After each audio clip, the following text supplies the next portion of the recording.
Halo teman-teman, salam kenal. Gue Mutia Zahra Feryani. Di video-video gue bakal banyak ngebahas tentang berbagai karya sebagai bentuk apresiasi gue dalam menikmati buku, film, musik, serial, teater, dan masih banyak lagi. So enjoy!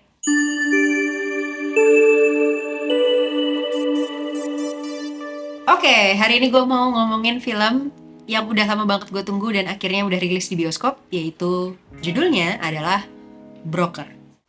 우성아 미안해. 꼭 데리러 올게. 연락처는 없어. 그럴 생각이 전혀 없구만. Film ini adalah filmnya Hirokazu Koreda, sutradara Jepang yang gue suka banget dan sukses dengan film sebelumnya yang berjudul Shoplifters di tahun 2018. Dan film ini juga menang Palme d'Or di Cannes Film Festival. Tahun ini Koreda hadir dengan film baru berjudul Broker yang ngebedain dari film-film dia sebelumnya adalah pemainnya semuanya orang Korea. Jadi ini emang kerja sama Koreda dengan CJ setahu gue, dan udah lama juga diinisiasi dan akhirnya tayang tahun ini. Broker sendiri itu nyeritain tentang kisah Sang Hyun. Di sini diperankan oleh Song Kang Ho, yaitu pemilik tempat laundry yang menjalani bisnis gelap bersama temannya. Sang Hyun itu nyuri bayi dari sebuah kotak adopsi yang ada di gereja untuk kemudian menjualnya ke orang tua yang menurut dia membutuhkan anak dan bisa menyayangi anak ini dengan sepenuh hati dibandingin sama orang tua yang sengaja ngebuang anaknya di kotak adopsi itu.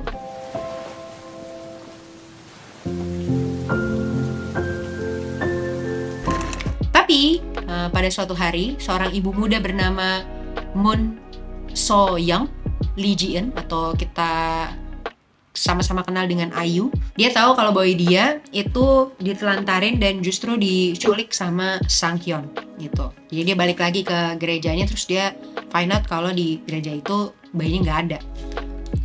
Akhirnya Soyang memutuskan untuk ikut sama Sang Hyun dalam perjalanan menjual anaknya supaya dia tahu ke siapa bayi ini akan dirawat gitu ya dan diadopsi. Film ini drama yang menurut gue cukup lambat, dari satu scene ke scene berikutnya temponya ya agak lambat.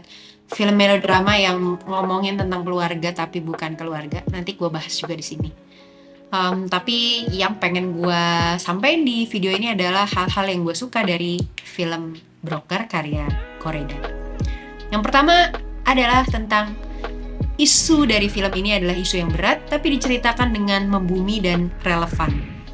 Filmnya tuh light banget, beda sama Shoplifters menurut gue, kalau bisa gue compare ya sama Shoplifters, film Koreda yang terakhir yang bener-bener menguras emosi gitu ya. Tapi di film ini gitu ya, di film Broker dibikin tetap ada komedinya gitu, dan warnanya juga banyak warna-warna terang di dalamnya.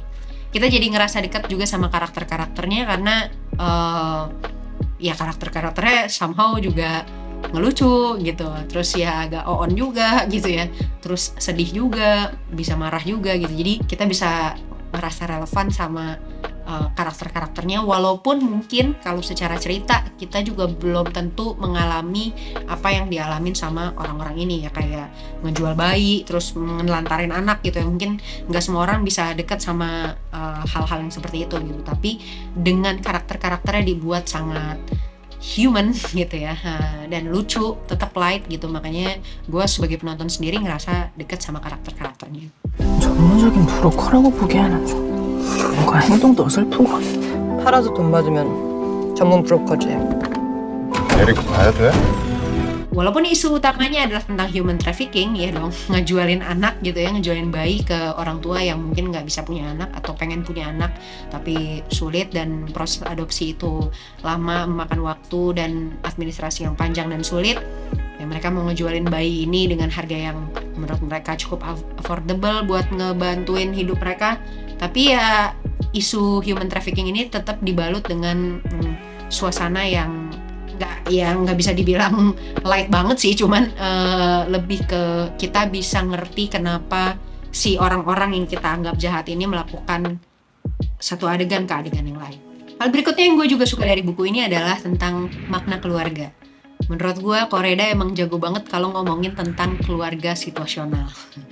Mirip sama Shoplifters atau film-film dia sebelumnya, Broker juga menyajikan sebuah kisah yang dimana kita bisa ngerti kalau keluarga yang nggak punya hubungan darah tapi punya latar belakang yang sama itu bisa jadi dekat. Di Broker, setiap anggota dari orang-orang ini ya, anggota kelompok ini adalah orang-orang yang ternyata ditelantarkan oleh keluarga mereka sendiri. Jadi punya background yang sama karena alasan yang mungkin beda-beda gitu. Dan kesamaan latar belakang itulah yang justru membuat mereka jadi bersatu dan menguatkan mereka tanpa menghakimi keputusan satu sama lain. Kita sebagai penonton juga akhirnya mewajarkan seolah-olah jadi mewajarkan tindakan dari para karakter yang bikin kita jadi ngerasa kasihan setelah kita tahu latar belakang dari masing-masing karakter. Itu dia sih, karena mungkin dihadapkan dengan background yang sama dan situasi hidup yang sama yang harus mereka lanjutkan, karakter ini akhirnya jadi ngerasa dekat satu sama lain dan malah jadi bonding gitu ya. Mereka jadi yang bukan keluarga, jadi kita bisa ngelihat capture-nya kalau mereka kayak keluarga banget gitu, karena saling sayang, saling perhatian, saling lindungin dan lain sebagainya.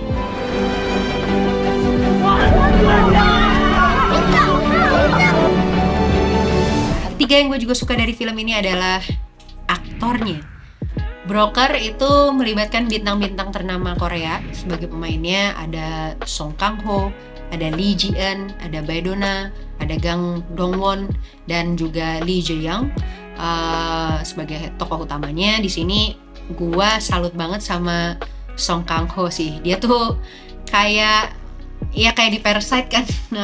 Dia bisa ngasih penampilan yang ini orang mah nggak acting ya, kayak hari-hari aja gitu ya, natural banget, enak dilihatnya, ditontonnya gitu. Dan dia ngasih elemen-elemen surprise yang kelihatannya kecil tapi menurut gue berdampak besar di dalam di layar lebar gitu ya, di screen gitu. Jadi nggak heran kalau akhirnya Kang Ho tahun ini dikasih penghargaan sebagai Best Actor di Cannes Film Festival dan ya berhasil mengukir sejarah baru. Tapi yang juga mungkin udah pernah nonton IU di serial My Mister yang emang keren banget dia di situ, dan dia mainin menurut gue slice yang secara vibe mirip, walaupun karakternya beda ya, tapi secara vibe mirip, dan gue suka banget IU di situ. Dan di sini dia mainin dengan vibe yang kurang lebih sama. Dan waktu dia sepenggal nyanyi, IU tuh nyanyiin anak kecilnya, si anak bayinya itu lullaby gitu. Gue pengen nangis, suaranya bagus. Suaranya bagus banget dan aktingnya sangat memukau. Walaupun dia belum jadi ibu ya, tapi sifat-sifat keibuannya bisa justru dia tampilkan di titik-titik yang gue gak expect. Keren. Hal berikutnya yang gue juga suka adalah dialognya deskriptif tapi gak ngebosenin. Jadi banyak banget hal-hal yang kita tahu, kayak background ceritanya, tentang alasan-alasan kenapa si karakter melakukan sesuatu itu justru dari dialog gitu. Itu kan sangat-sangat menjelaskan ya. Kadang-kadang kalau dalam penulisan skrip justru dialog seperti itu harusnya dihindari. Tapi dengan piawainya ini saya emang yang ngebedain Koreda dengan filmmaker lainnya adalah Koreda bisa menuliskan dialog-dialog deskriptif itu tapi nggak seolah-olah terlalu menjelaskan, dan terdengar atau terlihat pembawaannya semua karakternya juga tidak membosankan. Gue nggak bisa nyontoin karena teman-teman harus nonton sendiri. Susah nyontoinnya karena bagus. Gue nggak sanggup. Hal berikutnya yang gue juga suka dari film ini adalah tentang pesan moral. Gue tuh suka kesel sama orang-orang yang nanya kayak, film ini pesan moralnya apa ya? Gak ada. Justru di film ini ngomongin tentang moral yang ya di cross aja gitu. Kalau benar dan salah tuh emang benar-benar butuh ruang. Sama dengan film-filmnya Ghibli ya, seingat gue. Kalau karakter-karakter yang baik itu nggak selalu baik, karakter-karakter jahat itu nggak selalu jahat gitu ya. Mereka tuh punya layer-layer sebagai manusia atau sebagai sesuatu yang bersifat manusia yang punya layer-layer yang kadang-kadang nggak bisa kita telaah dan kita detail satu persatu. Nah, di sini juga kayak gitu. Buat orang-orang yang ngerasa dia benar gitu, kadang-kadang dia justru di ujungnya dia mengakui bahwa dia salah. Ada juga orang-orang yang kelihatannya jahat banget tapi kita di tengah-tengah bisa ngelihat bahwa ya mungkin gue kalau jadi dia juga gue akan mengalami atau memutuskan hal yang sama gitu. Jadi batasan moral itu bahkan hampir tidak ada. Dan benar-benar benar dan salah itu butuh ruang masing-masing, dan yang paling penting setiap manusia punya perjalanannya yang beda-beda untuk bisa terus bertahan hidup. Begitu yang kita lihat di film Broker. Gue saranin banget teman-teman buat nonton film-filmnya Koreda, karena Broker ada di bioskop sekarang. Silahkan nonton, karena biasanya abis itu susah ya untuk kita akses di OTT yang ada gitu, karena emang film-filmnya bukan jenis film-film yang mudah diakses di banyak OTT. Intinya Broker, mantep lah. Salut sama Pak Koreda. Saya pengen belajar terus bikin film sebagus Pak Koreda. Terima kasih banyak buat teman-teman yang udah nonton film ini.